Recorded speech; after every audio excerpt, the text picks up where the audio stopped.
But Dan, if you don't mind me coming to you on this really interesting deal that you talked to me about, I think it was a property deal that you got by walking on site. Was that how this started off? Is that the right place? I'd love it if it was, John, but I can't take credit for this. It was actually Luke's deal, so I'll let him do the talking. Luke, in that case, I'll come to you. Yeah. If you could maybe just talk us through how this happened and where it's gone, because it's turned into a multiple fee winning. Yeah. So, I mean, early doors, I was quite keen to do the more commercial real estate, property development kind of stuff. And my wife and I were in the car. We were on a bypass road, and I saw a sign, planning agreed, and it had like the logo of a developer or something like that, and some details on it, to email. So I took a photo while my wife was driving, and then I sort of emailed them and telephoned them, basically said, I've seen your site, seen the planning permission agreed, all that kind of thing. And eventually I got an email back saying, we'd like you to come and see us. And so the site that was the site that I saw, that wasn't started yet, but they actually had just finished converting a biscuit factory into a block of 14 flats.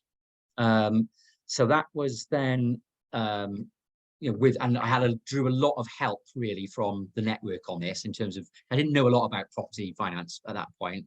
I kind of just knew how to knock on doors, I suppose. But with a lot of help from, one of the relationship managers, I got my head around the product, etc., and managed to then, get the deal off them.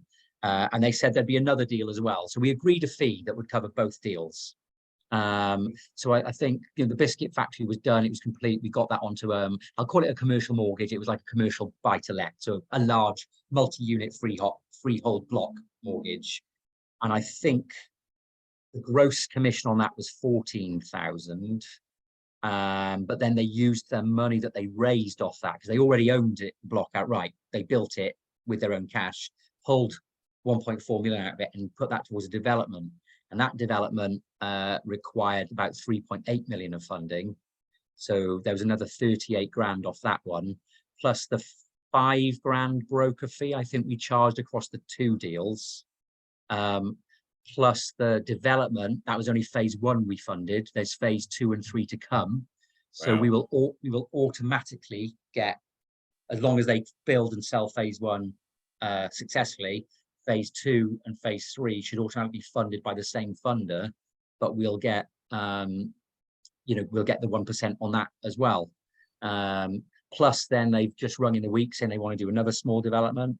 So I would have thought over the course of maybe 24 months to 36 months, that one walk-in could be worth somewhere between 100 and 120,000 pounds as well, because now anything that they want financed, they just give us a call.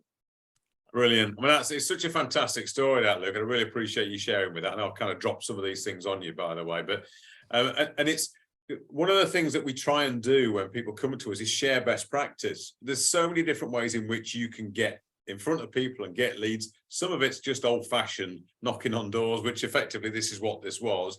But on the back of having the balls to do that and making an introduction, building a relationship, because the key is you've got to connect with people. There's over £100,000 in fees spread over a period of time, and you build your pipeline with this sort of connection deal. They'll refer you on to other people, and property developers are tending to look at 2 or 3 developments down the line. So it does become repeat business. So I really appreciate you sharing that, Luke. That's very kind. Just quickly, John. Oh, sorry, Dan. Yeah, go on. Yeah, I was just going to say, just before you move on, Luke got 95% of the story, but they also do the construction themselves. So along the way, they needed assets financing, so like excavators. I suppose that's one of the benefits of being part of a network is we got access to a number of lenders across those different products. So we funded excavators for the business along the way to support the construction of the build itself. So yeah, there's so many different kind of areas of one business you can support when you've got the lenders to hand. Brilliant. Luke, did you have something else to add? Yeah, only to say, sometimes when we use the word cold calling or knocking on doors and stuff, it can sound a bit scary. So I think you've got to put it into context as well, that let's say if you're looking at a business park and you're selling something quite generic, there's a chance that the product that you're selling might be quite relevant. But if you ring a property developer and say, you don't know me, but I provide finance for property development, there is a 90% chance that they need your product, that they either haven't got it yet or they're getting it from someone else.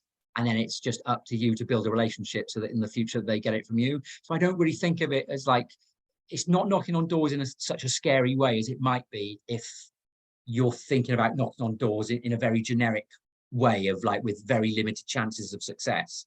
Any property developer is going to have a conversation with someone about the core funding for buying and developing properties. It's a really good point. It's a targeted approach, albeit yes, it was a cold approach, but as you say, you know they're going to have a need, and if you approach it in the right way, well, they'd be daft not to have a conversation with you, wouldn't they? Why would they not have a conversation with you? So yeah, it's learning how to do that, having the confidence, and also not being afraid that they might say, well, I don't need you this time. But again, if it's done in the right way, they're likely to say thank you for taking that effort, and we'll talk to you next time. So yeah, really fantastic. And on the back of that, you can build a business. So.